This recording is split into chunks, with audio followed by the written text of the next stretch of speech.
Om Swastiastu. Baik, kali ini saya akan melanjutkan review jurnal yang berkaitan dengan biosensor. Nah, sebelum itu izinkan saya memperkenalkan diri kembali. Perkenalkan, saya Inyoman Madusudana, NIM 202307101, semester 1 S2 Pendidikan IPA Undiksa. Nah, jadi review jurnal ini itu berkaitan dengan pemenuhan tugas pada mata kuliah IPA masa depan yang diampu oleh Bapak Nyoman Tike. Nah, jadi ada 2 jurnal yang akan saya review berkaitan dengan biosensor. Jadi yang pertama itu ada smartphone based biosensor dan yang kedua itu ada a microfluidic biosensor for online and sensitive detection of Salmonella typhimurium using fluorescent labeling and smartphone video processing. Nah, jadi sebelum kita mereview jurnal ini berkaitan dengan biosensor, maka kita harus ketahui dulu apa itu biosensor dan bagaimana skema kerjanya. Baru bisa kita akan membuka tentang apa saja jenis biosensor, smartphone biosensor itu. Baik, yang pertama, mari kita buka ini. Nah, semoga ini terlihat dalam slide nanti ya. Jadi kita kenali dulu biosensor itu apa. Jadi biosensor itu merupakan perangkat bioanalitik yang melibatkan pemanfaatan elemen pengenalan biologis seperti antibodi, enzim, asam nukleat. Nah, disebut juga sebagai bioreseptor yang bersentuhan langsung dengan transducer yang mengukur perubahan interaksi antara substrat dan bioreseptor. Dengan demikian berubah itu menjadi sinyal listrik. Jadi nanti ada komponen seperti transducer yang akan saya jelaskan di belakang dan intinya apa? Jadi biosensor ini itu dia dapat mendetek sesuatu dengan mengubah atau ada pergerakan arus, ada perubahan sinyal listrik yang kemudian terbaca dalam komputer nanti. Nah, seperti itu kira-kira gambarannya. Jadi kita coba lihat dulu bagaimana skema dari biosensor. Nah, pada biosensor terlihat pada gambar ini ya, itu ada analit, jadi nanti ini suatu mungkin yang kita akan deteksi gitu ya. Kemudian ada sensor, kemudian ada transducer, dan kemudian ada sinyal nanti yang diubah. Jadi sensor ini yang nanti akan mendetek ya, mendetek baik itu virus, baik itu bakteri, baik itu unsur apapun yang akan kemudian diterima di bagian sensor ini dan kemudian transducer ini dia akan mengubah dalam bentuk nanti sinyal yang berupa arus listrik sehingga akan terbaca pada komputer seperti itu. Jadi terbaca sebagai data yang akibat adanya perubahan arus listrik. Kemudian komponen terpenting dalam sensor itu adalah ada amplifier, ini dia. Jadi amplifier ini fungsinya untuk penguat sinyal. Jadi yang kita detek nanti dari sensor, sensor ini akan mengirimkan data itu ke transducer. Nah, di dalam transducer itulah ada amplifier yang berfungsi untuk menguatkan sinyal sehingga bisa kita baca dalam nanti data tersebut dalam komputer. Kira-kira skemanya seperti itu. Kemudian kita kembali lagi. Nah, kembali lagi.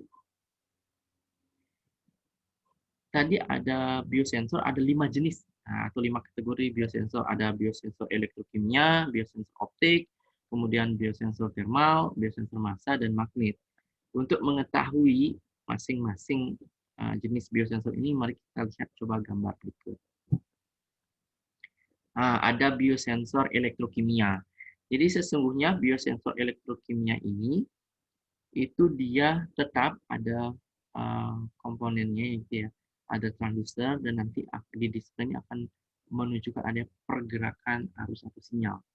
Jadi intinya pada biosensor elektrokimia itu jadi analitik objek ini terlibat dalam respon yang terjadi pada permukaan ini. Ini dia nanti jadi sebagai sensor. Kemudian akan terlibat aktif melalui permukaan elektroda. Jadi di elektrokimia itu ada hubungan sama elektroda sebagai nanti mengetahui pergerakan sinyal arus itu ya. Dan reaksi ini juga dapat menghasilkan transfer elektron melintasi polar potensial lapisan ganda. Nah, jadi kemarin kalau tidak salah pada saat review jurnal sebelumnya, banyak sekali saya menjelaskan tentang biosensor elektrokimia. Nah, bisa dicek lagi, tapi di sini saya jelaskan kembali ada 4 klasifikasi yang berkaitan dengan biosensor elektrokimia. Ada biosensor amperometrik, biosensor potensiometrik, kemudian ada biosensor impedimetrik, sama biosensor voltametrik. Kalau kita coba lihat masing-masing gitu ya. Nah, di sini ada kategori biosensor elektrokimia. Ada biosensor potensiometrik. Nah, kalau kemarin sempat saya jelaskan pada review deteksi cepat COVID itu, ada salah satu namanya FET, yaitu Field Effect Transistor. Nah, biosensor itu termasuk dalam biosensor potensiometrik. Jadi, di sana dia menggunakan ada elektroda, kemudian ada silikon, dan di sini tempat nanti pendetaan sampel dari antigen, antibody yang buat dicek nanti begitu ya, yang akan didetek. Kemudian ada biosensor amperemetrik. Jadi dalam biosensor amperemetrik ini itu dia ampere, bahasanya dari ampere, ada pergerakan arus. Tetap menggunakan ada elektroda, begitu. Jadi di sini bisa kita cek ada glukosa, kemudian ada membran permeable. Nah, ini nanti ada sebuah tegangan ya. Di sini juga ada raksa sebagai deteksi atau nanti yang akan kita ambil mungkin antigen, antibodinya untuk mendeteksi DNA, RNA yang mencocokkan mungkin sesuai dengan karakter virus ataupun bakteri yang kita cari. Nah, di sini akan ada pergerakan elektron. Nah, ini pergerakan perpindahan elektron gitu ya. Itu yang akan dibaca. Nah, yang akan dibaca kemudian diubah untuk dikuatkan oleh transducer, nanti dibaca pada tabel atau data dalam komputer. Kemudian ada biosensor impedimetrik. Nah, biosensor ini paling atau saat ini tren gitu ya, paling tren digunakan dan diteliti. Karena ini cukup simpel, jadi tinggal meletakkan, jadi ada antibody, kemudian ada antigen gitu tambahannya, kemudian ada nanti sampel ini, sampel dari bakteri atau virus itu tinggal diletakkan, tinggal mencocokkan DNA dan RNA-nya. Hasilnya itu dalam bentuk seperti ini. Ada pergerakan grafik dari pergerakan arus dan sinyal-sinyal seperti ini yang mengindikasikan bahwa teridentifikasi mungkin virus apa, mungkin COVID ataupun virus ataupun bakteri. Seperti itu kira-kira di biosensor elektrokimia. Jadi elektrokimia itu menggunakan mungkin zat kimia dengan konsep ada pergerakan arus elektronnya itu elektron. Nah, kembali lagi, kemudian ada biosensor optik. Nah, mari kita cek. Nah, biosensor optik ini memang komponen utamanya itu adalah kaca ataupun lensa. Jadi, sama konsepnya, itu dia ada pemberian sinar laser. Nah, kemudian di sini ada antibody yang akan terdetek.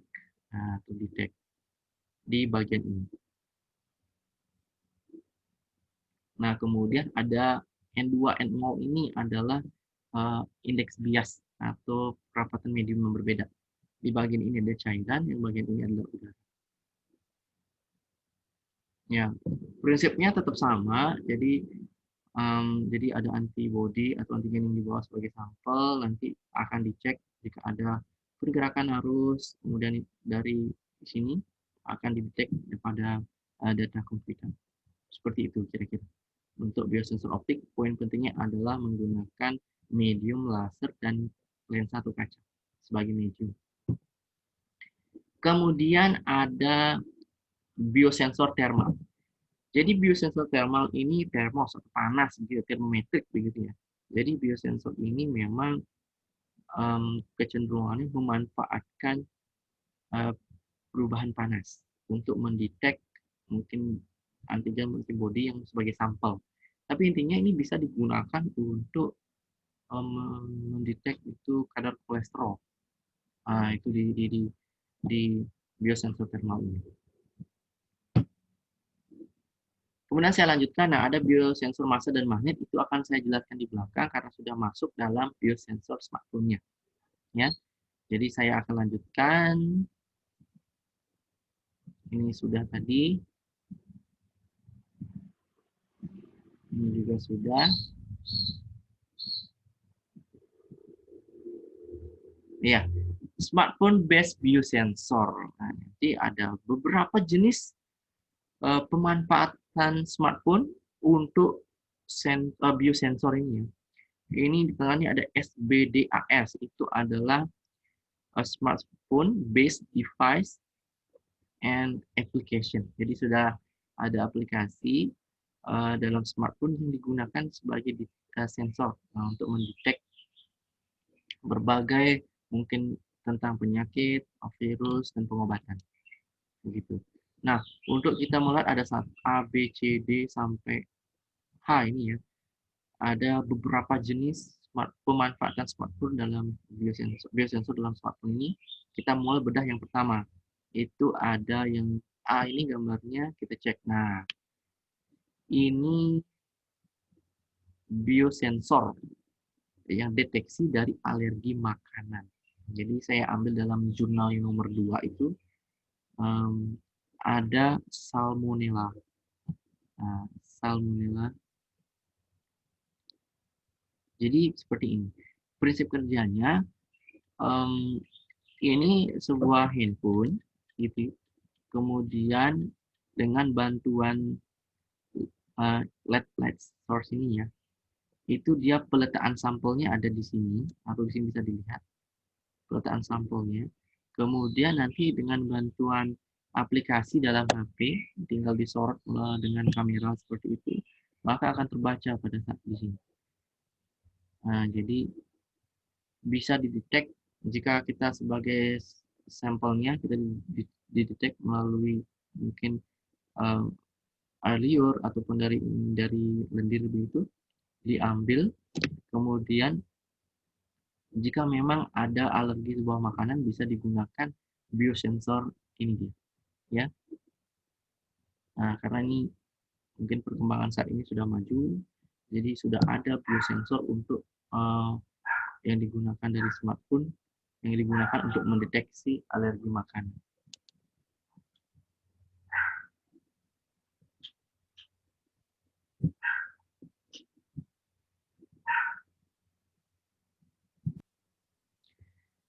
Baik, saya lanjutkan yang nomor kedua, yang B. Itu ada biosensor cahaya atau optik ya, deteksi Zigbee. Jadi konsepnya sesungguhnya sensor dari smartphone ini, biosensor ini dia mendetek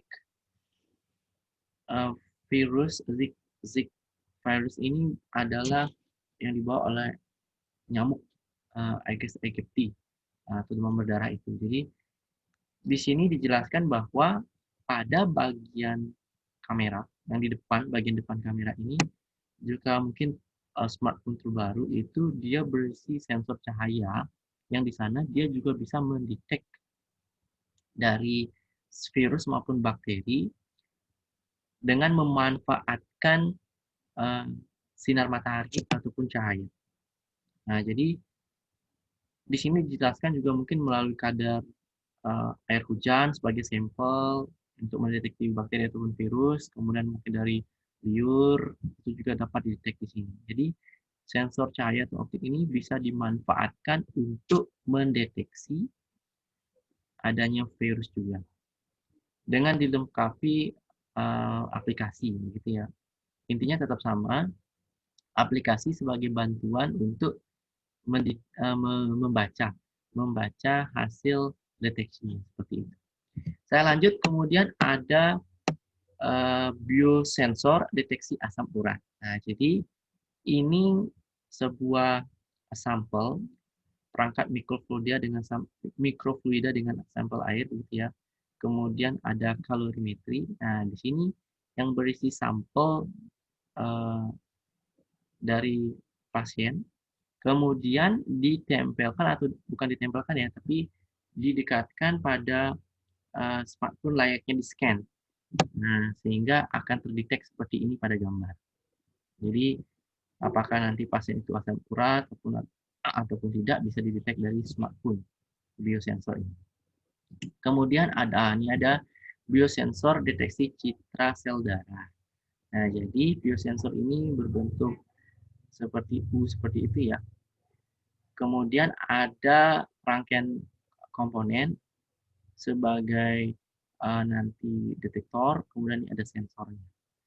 Jadi biosensor deteksi citra sel darah ini akan bisa mengkategorikan bagaimana kondisi dari sel darah seseorang. Jika mengandung kadar gula tinggi, dan sebagainya itu bisa dideteksi. Saya lanjutkan, nah ini ada biosensor deteksi kolesterol. Nah cuma perlu ada tambahan, itu ada ini sebagai media untuk peletakan sampelnya, kemudian ditempelkan pada bagian kamera handphone. Nah akan terlihat tercetak seperti ini. Jika memiliki kolesterol tinggi, sedang maupun rendah akan terdetek seperti ini gambarnya. Jadi smartphone biosensor yang bisa digunakan deteksi kolesterol. Kemudian, nah ini ada juga deteksi kolesterol juga, yaitu menggunakan handphone. Ini ada berlabel Mac atau Apple gitu ya. Jadi di sini ada strip uji yang berisi sampel dari pasien ataupun seorang yang ingin melihat kadar kolesterol darahnya. Bisa ditempelkan langsung pada bagian kamera dengan memberikan sebuah komponen tambahan. Ini berupa contoh kolesterol tinggi dan rendah. Jadi smartphone saat ini pun sudah mungkin disediakan untuk biosensor bisa mengukur kadar kolesterol dalam darah. Kemudian, nah ini ada kembali biosensor yang khusus untuk deteksi, sebenarnya ada protein kolesterol juga bisa, dengan melihat warna itu dari microtiller piringnya ini ya. Jadi nanti akan didetek melalui HP. Nah, warna ini akan didetek itu termasuk dalam kolesterol tinggi, rendah maupun sedang. Jadi ditambahkan aplikasi dalam HP ini untuk mendetek warna dari piring microtiter ini. Kemudian ada terakhir ini biosensor deteksi luka. Jadi ini ada pasien, kemudian ini luka begitu ya. Nah, di sini di bagian perban itu dia diletakkan sebuah seperti chip mikro begini yang akan mendeteksi nanti kira-kira bagaimana kondisi luka itu. Mungkin dari warna, bisa lihat dari warna yang ada di bagian permukaan perban nanti. Kemudian warna permukaan kulit kira-kira fase yang sudah dilewati untuk penutupan luka dalam kulit itu bisa dideteksi dengan hanya men-scan bagian luar perban ini sehingga diketahui dalam sensor dalam HP. Kemudian data itu bisa disimpan dalam cloud. Nah, seperti itu kira-kira ada beberapa jenis biosensor smartphone berbasis biosensor gitu ya, smartphone biosensor yang bisa digunakan dalam kehidupan kita sehari-hari yang saat ini perkembangannya sangat maju sehingga mungkin dalam ke depan itu tidak perlu ribet, tidak perlu banyak menggunakan, kita perlu prosedur seperti ke rumah sakit untuk mendeteksinya, kita bisa menggunakan HP sendiri untuk bisa mendeteksi penyakit dan kesehatan kita sendiri. Nah, kemudian kesimpulan seperti apa? Jadi, teknologi smartphone ini menunjukkan potensi yang menjanjikan. Betul sekali ya, terutama di bagian kesehatan dan perawatan baru-baru ini untuk saat ini.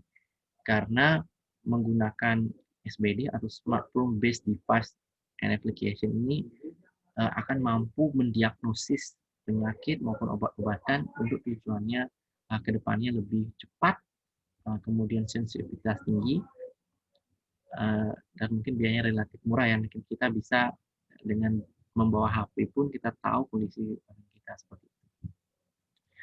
Nah, semoga apa yang saya sampaikan ini bermanfaat, bisa mungkin kalian nanti lebih banyak menggali informasi tentang biosensor ini. Oke, sekian dari saya. Saya ucapkan terima kasih. Om Santi Santi Santi.